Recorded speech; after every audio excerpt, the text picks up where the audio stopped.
ಪಾಮರರಿಂದ ಪರಮ ಪುರುಷರವರೆಗೆ ಸರ್ವರನ್ನು ಆಕರ್ಷಿಸುವ ಕೇಂದ್ರ ಬಿಂದು ಈ ಕುಂಭಮೇಳ. ಸಾಧುಗಳು, ಸಂತರು, ಭಕ್ತರು, ಶರಣರು, ಋಷಿಗಳು, ನಮಗೆ ಕಾಣದ ಸೂಕ್ಷ್ಮ ಸ್ವರೂಪದಲ್ಲಿ ಬರುವಂತಹ ಎಷ್ಟೋ ಜನರು, ಸಪ್ತರ್ಷಿಗಳು ಎಲ್ಲರೂ ಈ ಕುಂಭಮೇಳದಲ್ಲಿ ಸೇರುತ್ತಾರೆ. ಯಾವ ಯಾವ ಕಾಲದಲ್ಲಿ ಕುಂಭಮೇಳ ಹೇಗೆ ನಡೆಯುತ್ತದೆ, ಎಲ್ಲಿ ನಡೆಯುತ್ತದೆ ಎಂಬುದನ್ನು ತಿಳಿದುಕೊಳ್ಳೋಣ ಬನ್ನಿ. ವೃಷಭದಲ್ಲಿ ಗುರುವಿದ್ದಾಗ, ಮಕರದಲ್ಲಿ ಸೂರ್ಯನಿದ್ದಾಗ ಪ್ರಯಾಗ್ರಾಜ್ನಲ್ಲಿ ಕುಂಭಮೇಳ ನಡೆಯುತ್ತದೆ. ಗುರುವು 1 ವರ್ಷಕ್ಕೊಮ್ಮೆ ತನ್ನ ಪಥವನ್ನು ಬದಲಿಸಿ ಮುಂದಿನ ರಾಶಿಗೆ ಹೋಗುತ್ತಾನೆ.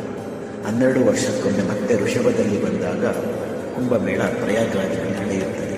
ಇದೇ ರೀತಿ ಸೂರ್ಯ ಮೇಷರಾಶಿಯಲ್ಲಿ ಇದ್ದು ಗುರುವು ಸಿಂಹರಾಶಿಯಲ್ಲಿ ಇದ್ದರೆ ಉಜ್ಜಯಿನಿಯಲ್ಲಿ ಕುಂಭಮೇಳ ನಡೆಯುತ್ತದೆ. ಇದನ್ನು ಸಿಂಹಸ್ಥ ಕುಂಭಮೇಳ ಎಂದು ಕರೆಯುತ್ತಾರೆ.